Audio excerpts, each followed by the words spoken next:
দেশের লক্ষাধিক অবসরপ্রাপ্ত সরকারি কর্মকর্তা কর্মচারীর জন্য এলো এক অভূতপূর্ব সুখবর।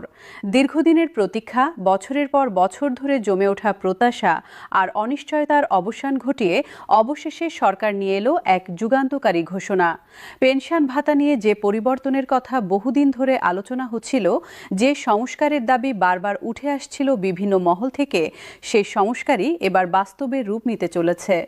আজকের এই ঘোষণা শুধু একটি আর্থিক সিদ্ধান্ত নয়, এটি রাষ্ট্রের পক্ষ থেকে সেই মানুষগুলোর প্রতি এক গভীর কৃতজ্ঞতার প্রকাশ, যারা জীবনের সবচেয়ে সক্রিয় ও উৎপাদনশীল সময়টুকু ব্যয় করেছেন এই দেশের সেবায়, এই জাতির উন্নয়নে। আজ এক অত্যন্ত গুরুত্বপূর্ণ উচ্চ পর্যায়ের বৈঠক শেষে সাংবাদিকদের সামনে প্রধানমন্ত্রী তারেক রহমান আনুষ্ঠানিকভাবে এই ঘোষণাটি তুলে ধরেন। তার বক্তব্যে স্পষ্টভাবে উঠে আসে যে দেশের অবসরপ্রাপ্ত কর্মকর্তা কর্মচারীদের জীবনমান উন্নয়নে সরকার সম্পূর্ণ প্রতিশ্রুতিবদ্ধ। তিনি বলেন, যারা তাদের কর্মজীবনে এই দেশের জন্য অক্লান্ত পরিশ্রম করেছেন, যারা রাষ্ট্রের প্রতিটি কাজে নিজেদের মেধা ও শ্রম ঢেলে দিয়েছেন, তাদের অবসর জীবনে অবহেলা করার কোনো সুযোগ নেই। তারা সম্মান পাওয়ার যোগ্য, তারা একটি নিরাপদ ও মর্যাদাপূর্ণ জীবন পাওয়ার অধিকারী। এই দর্শন থেকেই তৈরি হয়েছে নতুন পেনশন নীতির রূপরেখা। ঘোষণার বিস্তারিত বিশ্লেষণ করলে দেখা যায়, এটি কেবল সামান্য কিছু সংযোজন বা বার্ষিক একটি সাধারণ বৃদ্ধি নয়। এখানে পুরো পেনশন কাঠামোটিকেই নতুনভাবে সাজানোর একটি পরিকল্পনা রয়েছে। কাঠামোগত এই পরিবর্তন দীর্ঘমেয়াদে দেশের প্রশাসনিক ব্যবস্থার উপর ইতিবাচক প্রভাব ফেলবে বলে বিশেষজ্ঞরা মনে করছেন। এই সংস্কারের মাধ্যমে একদিকে যেমন বর্তমান পেনশনভোগীদের আর্থিক নিরাপত্তা নিশ্চিত করা হচ্ছে, অন্যদিকে ভবিষ্যতে যারা অবসর নেবেন তাদের জন্য একটি টেকসই ও কার্যকর ব্যবস্থা গড়ে তোলা হচ্ছে। সুতরাং এই ঘোষণার সুফল শুধু আজকের প্রজন্মের মধ্যে সীমাবদ্ধ থাকছে না, এর প্রভাব ছড়িয়ে পড়বে আগামী প্রজন্মের মাঝেও। এখন যদি আমরা সংখ্যার ভাষায় এই পরিবর্তনের মাত্রাটি বোঝার চেষ্টা করি, তাহলে বিষয়টি আরও স্পষ্ট হয়ে ওঠে। ধরুন, একজন অবসরপ্রাপ্ত সরকারি কর্মকর্তা বর্তমানে প্রতি মাসে 20,000 টাকা পেনশন পাচ্ছেন। নতুন সিদ্ধান্ত অনুযায়ী যদি তার পেনশনে 25% বৃদ্ধি ঘোষণা করা হয়, তাহলে তিনি এখন থেকে প্রতি মাসে পাবেন 25,000 টাকা। অর্থাৎ প্রতি মাসে তার হাতে আসবে 5,000 টাকা বেশি। এই অতিরিক্ত অর্থটুকু হয়তো শুনতে সামান্য মনে হতে পারে, কিন্তু একজন অবসরপ্রাপ্ত মানুষের জীবনে এই 5,000 টাকার অর্থ অনেক বড়। বছর শেষে এই বাড়তি আয় দাঁড়ায় 60,000 টাকায়। এই টাকা দিয়ে তিনি হয়তো তার দীর্ঘদিনের অসুখের চিকিৎসা করাতে পারবেন, পরিবারের কোনো জরুরি প্রয়োজন মেটাতে পারবেন, কিংবা নাতি নাতনিদের পড়াশোনার খরচে সামান্য সহযোগিতা করতে পারবেন। আবার অন্য একটি উদাহরণ ধরা যাক। একজন পেনশনভোগী যদি বর্তমানে মাসে 30,000 টাকা পেনশন পেয়ে থাকেন এবং তার ক্ষেত্রে 20% বৃদ্ধি কার্যকর হয়, তাহলে তার নতুন পেনশনের পরিমাণ দাঁড়াবে 36,000 টাকায়। প্রতি মাসে বাড়তি 6,000 টাকা, বছর শেষে বাড়তি 72,000 টাকা। এই হিসেবগুলো কেবল সংখ্যা নয়, এগুলো আসলে একটি পরিবারের জীবনযাত্রার মানোন্নয়নের গল্প।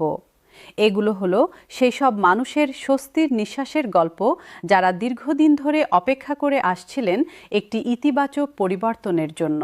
এখন প্রশ্ন আসতে পারে, এই বিশাল পরিমাণ অর্থ সরকার কিভাবে বহন করবে?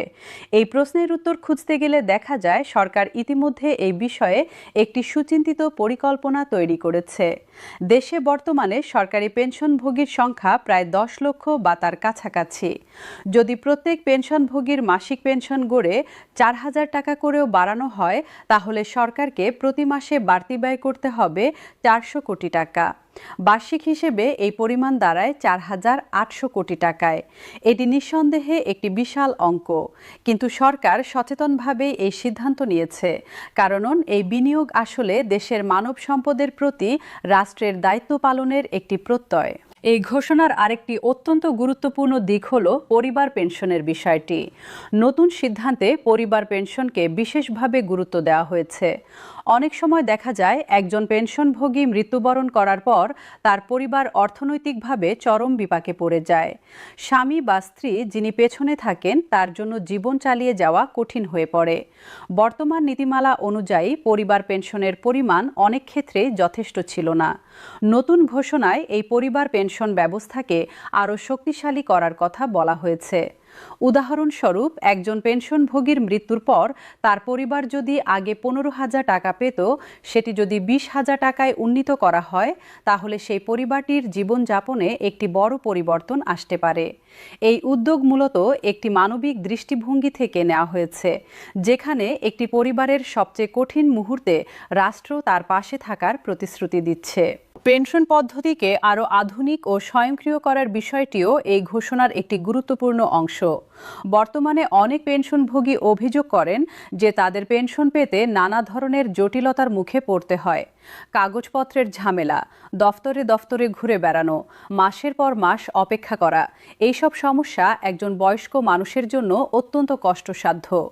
নতুন ব্যবস্থায় এই পুরো প্রক্রিয়াটিকে ডিজিটাল ও স্বয়ংক্রিয় করার পরিকল্পনা রয়েছে। এর মাধ্যমে একজন পেনশনভোগীকে আর মাসের পর মাস দফতরে চক্কর দিতে হবে না। নির্দিষ্ট সময়ে তার ব্যাংক অ্যাকাউন্টে সরাসরি জমা হবে পেনশনের অর্থ। এই পরিবর্তন কেবল সুবিধার দিক থেকে নয়, মানসিকভাবেও একজন অবসরপ্রাপ্ত মানুষের জীবনকে অনেক সহজ করে তুলবে। ভবিষ্যৎ পেনশন কাঠামোর বিষয়েও এই ঘোষণায় সুস্পষ্ট দিক নির্দেশনা রয়েছে। নতুন করে যারা সরকারি চাকরিতে প্রবেশ করছেন বা করবেন, তাদের জন্য একটি উন্নত ও আধুনিক পেনশন পরিকল্পনা তৈরি করা হচ্ছে। এই পরিকল্পনায় একটি কন্ট্রিবিউটরি বা অবদানমূলক পদ্ধতির কথা ভাবা হয়েছে, যেখানে কর্মচারী এবং সরকার উভয় মাসিক ভিত্তিতে একটি নির্দিষ্ট পরিমাণ অর্থ জমা রাখবেন। এই জমানো অর্থ দীর্ঘমেয়াদে একটি বড় তহবিলে পরিণত হবে, যা অবসরের পর ওই কর্মচারীর নিরাপদ ভবিষ্যৎ নিশ্চিত করবে। এই বিষয়টিকে আরও সহজভাবে বোঝা যাক। ধরুন, একজন নতুন সরকারি কর্মচারী চাকরিতে যোগ দিলেন এবং তার জন্য প্রতি মাসে 5,000 টাকা করে একটি পেনশন তহবিলে জমা হওয়ার ব্যবস্থা করা হলো। এর সঙ্গে সরকারও সমপরিমাণ অর্থাৎ আরও 5,000 টাকা জমা দিল। সেই হিসেবে প্রতি মাসে মোট 10,000 টাকা জমা হচ্ছে। বছরে জমছে 1,20,000 টাকা। যদি তিনি 30 বছর চাকরি করেন, তাহলে মোট জমানো অর্থের পরিমাণ দাঁড়াবে 36 লক্ষ টাকায়। এর ওপর যদি বার্ষিক সুদ বা মুনাফার হিসাব যোগ করা হয়, তাহলে অবসরের সময় এই তহবিলের মূল্যমান 50 থেকে 60 লক্ষ টাকা বা তার বেশিও হতে পারে। এই পরিমাণ অর্থ একজন অবসরপ্রাপ্ত মানুষের জন্য জীবনের বাকি সময়টা সম্মানজনকভাবে কাটানোর জন্য একটি শক্তিশালী আর্থিক ভিত্তি তৈরি করবে। এই ঘোষণার পরিপ্রেক্ষিতে দেশের বিভিন্ন স্তরের মানুষের মধ্যে যে প্রতিক্রিয়া দেখা যাচ্ছে তা অত্যন্ত ইতিবাচক। রাজধানী ঢাকা থেকে শুরু করে দেশের প্রত্যন্ত জেলাগুলো পর্যন্ত পেনশনভোগীদের মধ্যে এক নতুন আশার সঞ্চার হয়েছে।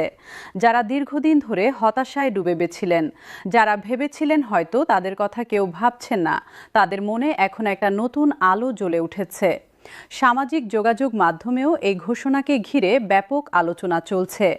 অনেকেই প্রধানমন্ত্রীর এই উদ্যোগকে সাধুবাদ জানাচ্ছেন, অনেকে বলছেন এটি সঠিক সময়ে সঠিক সিদ্ধান্ত। কর্মরত সরকারি কর্মকর্তা কর্মচারীদের মধ্যেও এই ঘোষণা ইতিবাচক প্রভাব ফেলছে। যারা এখন চাকরিরত আছেন, তারা ভবিষ্যৎ নিয়ে আগের চেয়ে অনেক বেশি আশাবাদী হচ্ছেন। চাকরির প্রতি তাদের মনোযোগ ও দায়িত্ব